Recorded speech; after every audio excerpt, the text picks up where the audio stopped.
monter en harmonie avec son cheval ou son poney, pouvoir lui transmettre le plus précisément possible ses demandes et ressentir, comprendre en retour ce qu'il nous transmet par sa gestuelle, ne faire qu'un avec lui, c'est l'objectif de base que devrait rechercher tout cavalier. Alors sur le papier, ça paraît très simple, mais en réalité, c'est un petit peu plus compliqué que cela, parce que tu travailles ton cheval, tu travailles avec ton cheval, mais souvent, tu oublies de travailler sur toi.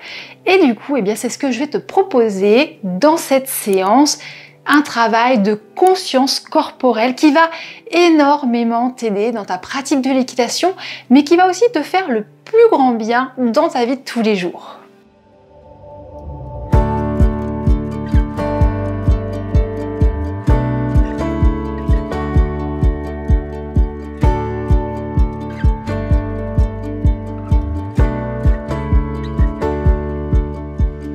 Salut les cavaliers et les cavalières, j'espère que vous êtes en pleine forme. Alors en tout cas, plus en forme que moi, puisqu'au moment où je tourne cette vidéo, on est début mars, il y a un peu plus de 6 semaines, je suis tombée de ma jument lors d'une séance d'obstacles. Et des chutes, j'en ai fait un paquet, mais sans aucune gravité, sauf que là, crac, l'épaule, a cédé. J'ai fracturé le moignon de mon épaule, donc pour l'instant, pas d'équitation pour moi, pas la possibilité de travailler ma jument, mais je garde quand même la forme et j'en profite du coup, pour continuer à travailler mon corps, pas l'épaule pour l'instant, mais le reste, ça n'empêche pas. Et pour vous proposer, cette séance où on va travailler notre conscience corporelle, mais aussi la conscience du souffle, de nos émotions, parce que c'est vraiment quelque chose de très très important si on veut vraiment réussir à ne faire qu'un avec son cheval ou son poney. Et ça me semble vraiment important de faire comprendre à tous les cavaliers qu'on doit travailler notre propre corps autant qu'on fait travailler notre cheval, parce que voilà, il ne s'agit pas que de monter à cheval, de faire du travail à pied avec son cheval, il faut aussi travailler sur nous, c'est hyper important, d'autant que l'équitation, c'est un sport passion, c'est un sport qu'on peut pratiquer très longtemps, et si on veut pouvoir le pratiquer dans de bonnes conditions et rester suffisamment en forme pour le pratiquer le plus longtemps possible, c'est important de prendre soin de son corps. Alors pour cette séance, je te propose de t'asseoir, soit sur un gros ballon, si tu as ça chez toi, au sein des écuries, ou sinon tout simplement tu prends un tabouret, une chaise, et tu t'assois à califourchon. Moi je vais écarter un petit peu plus mes jambes. L'idée c'est de s'asseoir un petit peu comme si on était à cheval. Et là, je vais aussi te demander de fermer tes yeux, parce que ça va permettre au moins d'enlever les distractions visuelles. Évidemment, essaye de te mettre dans un environnement où il n'y a pas trop d'agitation autour de toi pour pouvoir te concentrer. Et donc on va commencer cette séance, alors surtout avec cette idée en tête qu'on ne porte aucun jugement sur ce qui se passe dans notre corps. On va juste déjà s'imprégner de notre ressenti. Donc tu fermes tes yeux et tu vas porter ton attention sur tes pieds. Alors peu importe que tu sois pieds nus, en chaussettes ou en chaussures, tu essayes de sentir les différents points de contact de ton pied avec le sol. Tu essayes de sentir si tu appuies un peu plus sur peut-être l'avant de ton pied, l'arrière, le dedans, l'extérieur. Et puis tu compares avec l'autre côté. Tu compares ton pied droit, ton pied gauche. Essaye de sentir si tes orteils sont crispés ou bien relâchés. Et puis tu peux aussi essayer de sentir comment sont positionnés tes pieds. Est-ce qu'ils sont tournés vers l'extérieur ? Est-ce qu'ils sont plutôt droits, plutôt vers l'intérieur? Si tu as du mal à ressentir et à comparer, tu peux ouvrir les yeux et regarder un petit peu ce qui se passe au niveau de tes pieds et comment ils sont orientés. Ça te donne déjà une petite idée. Une fois que tu as fait ça, tu vas remonter tranquillement au niveau de tes chevilles. Et tu essayes de sentir s'il y a la moindre tension, la moindre gêne, ou au contraire si tu sens que les zones par lesquelles voilà, on va passer sont relâchées, détendues. Et on progresse tranquillement le long de la jambe. Alors quand je dis jambe, hein, c'est vraiment la partie entre la cheville et le genou. Il faut savoir que par abus de langage, on appelle souvent la jambe tout le membre inférieur. En fait, la jambe, c'est vraiment la partie entre cheville-genou. Entre le genou et la hanche, ça sera la cuisse. Et l'ensemble, c'est le membre inférieur. Mais donc là, c'est vrai que des fois, on parle de jambe pour désigner jambes et cuisses. Mais là, pour l'instant, on se focalise vraiment sur cette zone entre la cheville et le genou. On essaie de sentir ce qui se passe à l'avant de la jambe, au niveau du tibia, et puis derrière, au niveau du mollet. Et pareil, est-ce qu'il y a la moindre tension ou pas? Et puis on remonte au niveau du genou. Pareil, là on note ce qui se passe dans nos genoux. Et on essaye de sentir là comment on est positionné. Est-ce que le genou, il est au-dessus de la cheville? Est-ce qu'il est en avant de la cheville? Pareil, si on a un petit peu de mal à s'en apercevoir, on peut regarder ce qui se passe. Voilà, on note juste. Et on continue comme ça le long de la cuisse. Voilà, qu'est-ce qu'on ressent? Que ce soit à l'avant, au niveau des quadriceps, en dedans, au niveau des muscles adducteurs, derrière, hein, on a les ischio-jambiers, puis un petit peu plus haut, on a, mais plus près du bassin, on va voir les fessiers.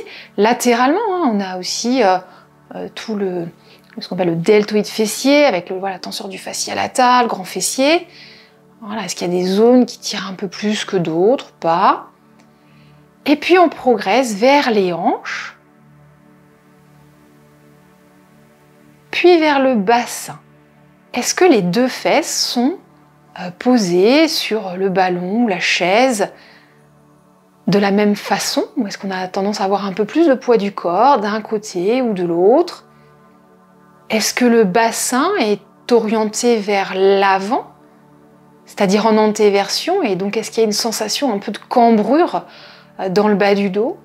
Au contraire, est-ce qu'on a l'impression que le bassin, il est plutôt tourné vers l'arrière? Est-ce qu'on a une sensation d'être un peu tassé dans son bas du dos?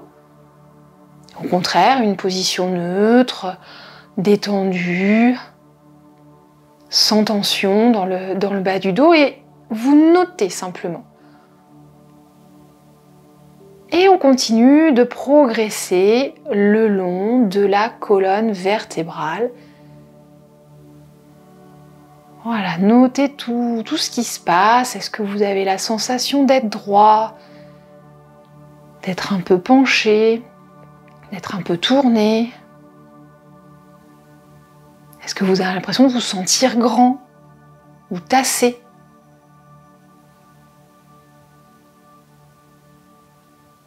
Et remontez comme ça jusqu'à la zone entre les omoplates, la zone thoracique. Focalisez votre attention sur vos omoplates et sur vos épaules. Parce que l'omoplate, voilà, est un os qui va faire partie de l'articulation de l'épaule. Donc tout ça, c'est lié. Est-ce que vous avez l'impression qu'il y a une omoplate peut-être qui ressort plus qu'une autre, qui est plus proche de la colonne que l'autre? Voilà, au niveau de vos épaules, est-ce que vos épaules sont détendues, relâchées, un peu crispées? Est-ce qu'elles sont orientées vers l'avant? Voilà, comment vous sentez-vous là dans cette partie du haut du dos et des épaules?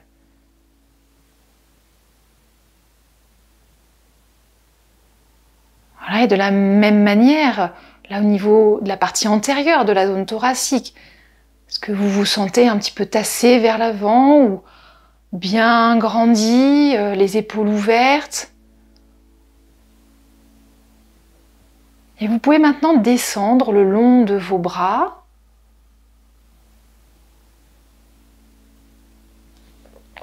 Quelle sensation avez-vous à l'avant du bras, à l'arrière? Dans vos coudes également, dans vos avant-bras. Et vous continuez jusqu'à vos poignets, vos mains. Comparez droite, gauche. Notez si voilà, toutes ces zones sont détendues, relâchées, s'il y a des petites tensions, des gênes.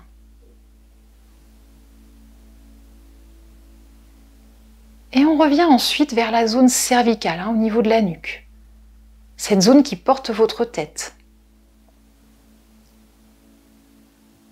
Est-ce que votre tête vous semble droite? Est-ce que vous avez la sensation qu'elle est un peu penchée en avant, tournée, inclinée ou au contraire penchée vers l'arrière? N'hésitez pas là aussi à ouvrir un petit peu les yeux pour vérifier où se porte votre regard. Est-ce qu'il est au loin? Est-ce qu'il est vers le sol, vers le ciel? Et prenez également conscience de tous les muscles de votre visage, de votre mâchoire aussi. Est-ce qu'elle est relâchée, détendue? Est-ce que vous avez tendance à mettre vos dents en contact, les unes avec les autres?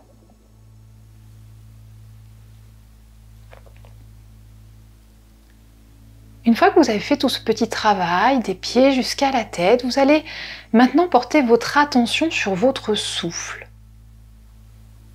Essayez de sentir ce qui bouge dans votre corps quand vous inspirez, quand vous faites entrer l'air dans votre corps, et quand vous soufflez.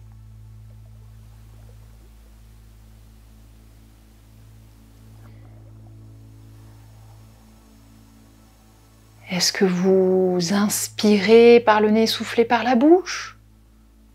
Ou est-ce que vous avez tendance même à inspirer par la bouche? Notez toutes ces petites choses-là.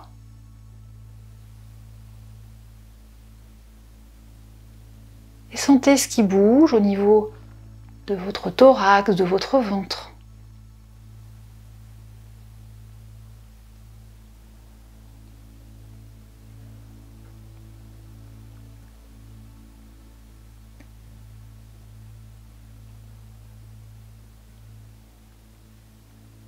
Et maintenant qu'on a pris conscience de sa respiration, on va maintenant prendre conscience de ses émotions, ce qui est vraiment important quand on monte à cheval, parce que vraiment le cheval est un être qui est très sensible, très réceptif.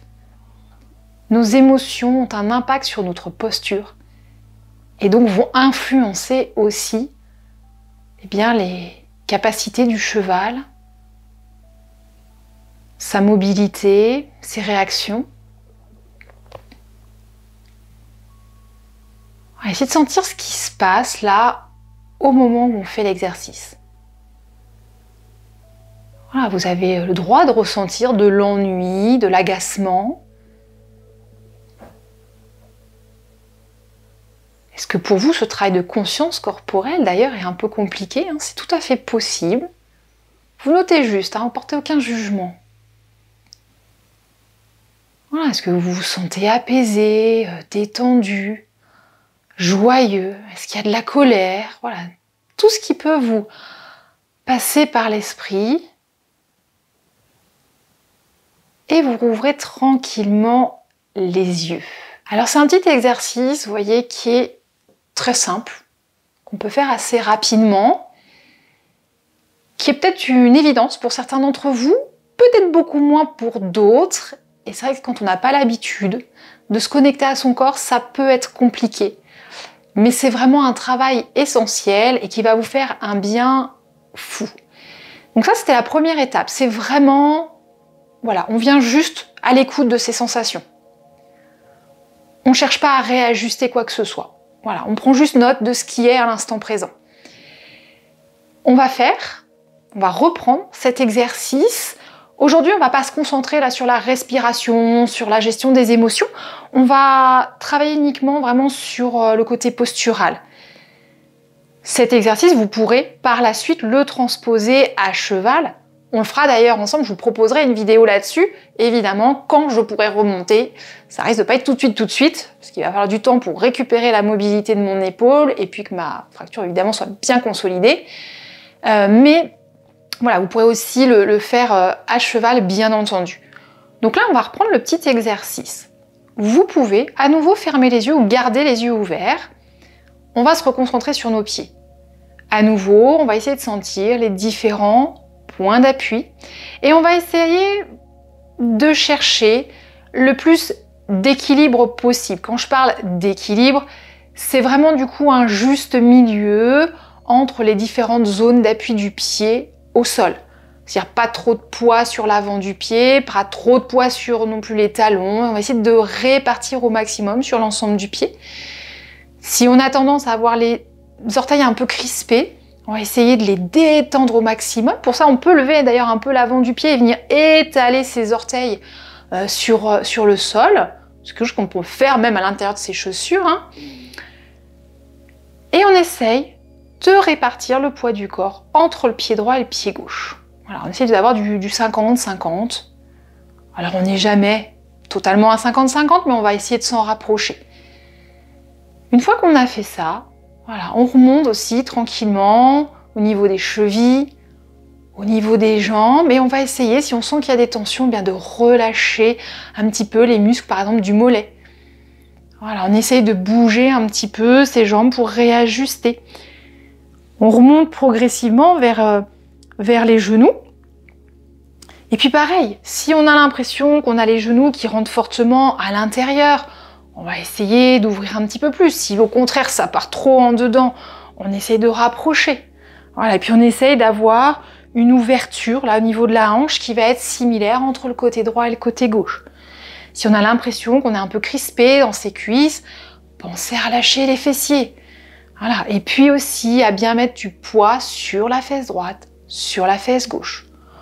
On va également essayer d'avoir un bassin le plus neutre possible. Donc en fait, il faut faire attention, voilà, de ne pas se tenir trop cambré, ni complètement avachi dans son bas du dos. Voilà, on va essayer de bien placer, voilà, son bassin pour avoir après une colonne qui va être la plus étirée, la plus auto-grandie, mais sans tension. C'est pas parce qu'on veut se grandir qu'on doit être crispé. D'accord? C'est vraiment, voilà, on essaie d'écarter ces vertèbres de quelques millimètres les unes par rapport aux autres pour se grandir sans tension. Et puis on relâche bien ses épaules. On relâche bien ses bras. Voilà, et on essaie aussi de bien relâcher ses poignets, ses mains. Essayer de ne pas avoir voilà, les poignets, les poings fermés, crispés. Voilà, détendez-vous au maximum. Grandissez-vous au niveau de la nuque, de la tête. Vous pouvez pour ça reculer un tout petit peu le menton. Imaginez que vous poussez un petit peu vers l'arrière avec votre tête, comme s'il y avait un mur. Voilà, mais là c'est pareil, on ne se crispe pas. Et on essaie de porter son regard au loin. Et déjà en ayant fait ce petit travail-là, voilà, comment est votre respiration? Là aussi, notez tout simplement comment vous respirez. Est-ce que c'est mieux? Est-ce que c'est pareil?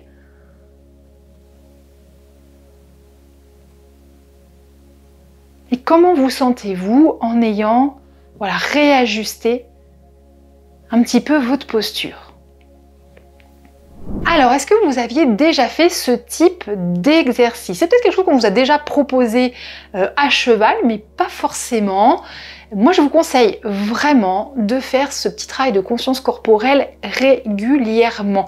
Pourquoi régulièrement? Parce que notre corps, en fait, il s'adapte en permanence à ce qui se passe. Et notamment, si jamais il y a une chute, moindre traumatisme, la moindre tension, même émotionnelle, qu'elle soit liée à la pratique de l'équitation ou pas du tout, ça peut créer des perturbations au niveau corporel, ça peut créer des tensions musculaires, et donc c'est bien de pouvoir retravailler ça, permettre à notre corps d'être détendu, relâché, le plus harmonieux possible, pour que lorsque l'on va monter à cheval, on puisse être le plus réceptif possible à la gestuelle, à la mobilité de notre cheval, mais aussi nous du coup pouvoir utiliser notre corps de la meilleure façon pour lui transmettre les bonnes indications. Alors, dites-moi dans les commentaires ce que vous avez pensé de cette petite séance. Est-ce que c'est quelque chose que vous faisiez déjà ou pas?